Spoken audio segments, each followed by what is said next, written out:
नमस्कार दोस्तों। सबसे पहले आप सभी लोगों को 2020 की दिवाली की हार्दिक शुभकामनाएं। आप सभी लोग हर्षोल्लास से दिवाली का पर्व मनाएं। स्वस्थ रहें, मस्त रहें, व्यस्त रहें, अस्त व्यस्त न रहें। दोस्तों, आप लोगों से विनम्र निवेदन है, हमारे चैनल को देखें, लाइक करें, सब्सक्राइब करें, शेयर करें। दोस्तों, जैसा आप सभी लोगों को पता है, भारतवर्ष में ख़ासतौर से हिंदुओं के त्योहारों में जितने भी त्यौहार मनाए जाते हैं, उनमें से सबसे महत्वपूर्ण त्योहारों में से एक है दिवाली। दिवाली का पर्व जब भी आता है, एक साथ 3-4 पर्व लेकर के आता है। गोवर्धन पूजा, भैया दूज, कमलम द्वाद का पूजा, चित्रगुप्त महाराज का पूजा, कई त्यौहार, इसलिए इसकी और भी मान्यता है। ऐसा कहा जाता है कि जब हमारे भगवान श्री रामचंद्र जी 14 वर्ष वनवास काट करके, रावण वध करके अयोध्या वापस आ रहे थे, तो उनके स्वागत में बहुत सारे दिए जलाए गए थे। तभी से ये त्यौहार मनाया जाता है। इसी कारण इस त्यौहार को अंधकार पे प्रकाश की जीत भी कही जाती है। तब से लगातार हजारों साल पहले से ये त्यौहार मनाया जा रहा है। यह त्यौहार हमारे भारतवर्ष में ही नहीं बल्कि पड़ोसी मुल्कों में भी, पाकिस्तान, बांग्लादेश, नेपाल, श्रीलंका में भी मनाया जाता है। इसके अलावा मॉरिशस, सिंगापुर, अमेरिका, जहाँ भी भारतीय हैं वो भी हर्षोल्लास से मनाया जाता है। पूरा वर्ल्ड इस त्यौहार की तारीफ़ करता है। और वैसे भी ये पर्व जब भी आता है, लोग 1 महीने से तैयारियों में लग जाते हैं। अब तो खैर वक्त बड़ा ही कम रहा है। और दोस्तों, हम लोग का बचपन गांव में गुजरा है। हम लोग एक कुटुंब की तरह गांव में बहुत सारे परिवार एक साथ रहते थे।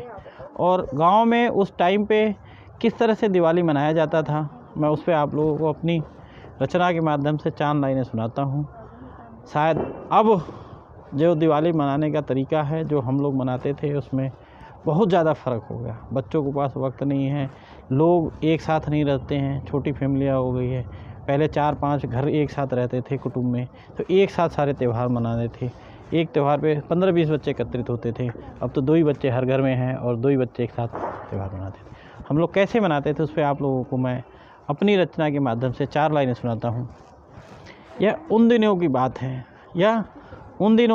है, जहाँ हमारा बचपन बीता है। हम लोग दिवाली का पर्व बड़े धूमधाम से मनाते थे।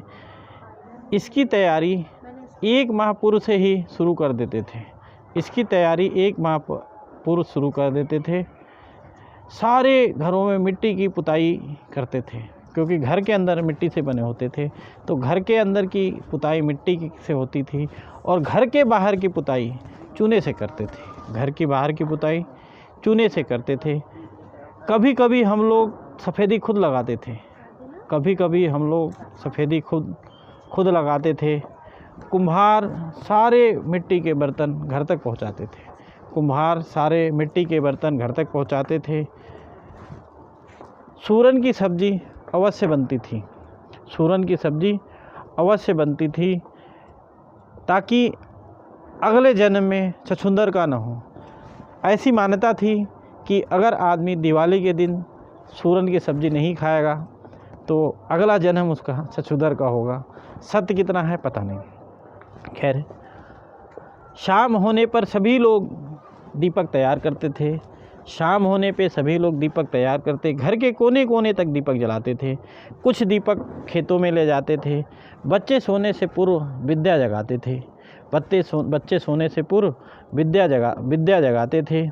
कभी कभी चोरी जगाने वाले चोरी जगाते थे। चोरी जगाने में कभी कभी हमारे खेतों की मूली भी उपाड़ ले जाते थे। माताएं सोने से पहले बच्चों के आँखों में काजल लगाती थी। भोर में ही सभी बच्चे उठ जाते थे। घर के सारे मिट्टी के दिए लूटते थे। जहाँ जहाँ दिए पड़े होते थे उसको सभी लूटते थे। और माताएं घर में दलिद्दर खेदा करती थी। दलिद्दर खेदने के साथ कुछ न कुछ बोला करती थी। आज तक मुझे ये नहीं समझ में आया माताएं क्या बोलती थी। दलिद्दर खेदती थी, दलित के साथ माताएं कुछ न कुछ बोला करती थी। सारे बच्चे सुबह जल्दी उठकर सारे मिट्टी के दिए लूट लेते थे और दिवाली के दूसरे दिन आराम करते थे। दूसरे दिन आराम करते थे। यह उन दिनों की बात है जहाँ हमारा बचपन बीता है। उन दिनों को अग्नदग्धा कहा जाता था। दिवाली के दूसरे दिन को अग्नदग्धा कहा जाता था। बच्चे सारे लूटे हुए दियों के साथ लेकर के दुकान घर पे खेलते थे। तीसरे दिन फिर सब पूजा में जुट जाते थे। औरतें आंगन में गोवर्धन का पूजा करती थी। आदमी लोग द्वार पे कलम द्वार चित्रकूट महाराज की पूजा करते थे। और हमारे गांव में बरगद के पेड़ में हनुमान जी की मूर्ति थी और हम लोग हनुमान जी की भी पूजा करते थे। इस तरह हम लोग धूमधाम से दिवाली का त्यौहार मनाते थे। थैंक यू, धन्यवाद।